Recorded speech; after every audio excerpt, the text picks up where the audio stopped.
మారుమూల ప్రాంతాల్లో ఉన్న పేదలకు ఇండ్లు కట్టించి భరోసా ఇవ్వాలనే ఉద్దేశంతో రాష్ట్ర ప్రభుత్వం ఇందిరమ్మ ఇండ్లు ఇస్తోందని సిద్దిపేట జిల్లా గ్రంథాలయ చైర్మన్ లింగమూర్తి తెలిపారు.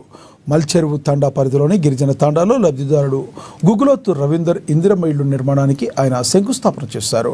600 ఫీట్లకు దాటకుండా 400 ఫీట్లకు తగ్గకుండా ఇందిరమ్మ ఇళ్లు నిర్మించుకోవాలని లబ్ధిదారులకు సూచించారు. నియోజకవర్గానికి 3500 ఇళ్లు మంజూరయ్యాయని, రెండో విడత ఇందిరమ్మ ఇళ్లు కూడా త్వరలో మంజూరు అవుతాయన్నారు. అర్హులైన పేదలకు ఇళ్లు నిర్మించాలనే లక్ష్యంతో మంత్రి పొన్నం ప్రభాకర్ కృషి చేస్తున్నారని ఆయన స్పష్టం చేశారు.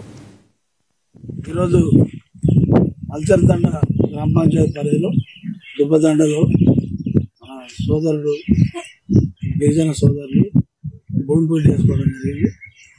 ఈ భూమి పూజ ఇందిరమ్మ ఇళ్ళ కార్యక్రమంలో సాధారణ సభ్యుడు రాష్ట్ర మంత్రివర్యులు పొన్నం ప్రభాకర్ గారి ఆలోచన ప్రకారంగా ఫస్ట్ ఎస్సీలకు ఎస్టీలకు మారుమూల తండాలకు కూడా ఇది పక్కా ఇల్లు ఇవ్వాలి, ఇందిరమ్మ ఇల్లు ఇచ్చి వాళ్ళకు కొద్దిగా ఇంటి భరోసా కల్పించాలని ఏదైతే రాష్ట్ర ప్రభుత్వం రేవంత్ రెడ్డి గారు అందులో మన మంత్రి